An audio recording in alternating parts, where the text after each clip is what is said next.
அதாவது கந்த சஷ்டி கவசத்தை ஒரு நாளைக்கு 36 தடவை படிக்க வேண்டும். அப்படி படித்தால் 7 மணி நேரம் ஆகும். ஆனால் இன்றைய கலியுகத்தில கந்த சஷ்டி கவசத்தை ஒரு நாளைக்கு 36 தடவை படிக்க நேரம் இல்லாத காரணத்தால் அதிலே சூட்சமமாக ரகசியமாக ஒரு விஷயம் சொல்லப்பட்டிருக்கிறது. ரவண பவச ரரரா ரிவண பவச ரிரிரி. இதுக்கெல்லாம் என்ன அர்த்தம் என்று ஆராய்ச்சி செய்தபோது சரவணபவ முருகனுக்கான மந்திரம் இதை 6 முறை சொல்ல வேண்டும்.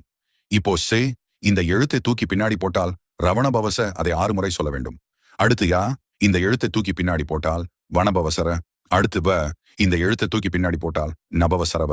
அடுத்து ந இந்த எழுத்தை தூக்கி பின்னாடி போட்டால் பவசரவன. அடுத்து ப இந்த எழுத்தை தூக்கி பின்னாடி போட்டால் வசரவனப.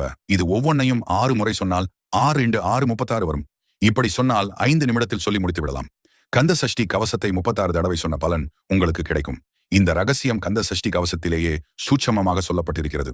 தினமும் காலையும் மாலையும் கந்த சஷ்டி கவசம் படிப்பது உங்கள் வாழ்வில் பெரிய மாற்றங்களையும்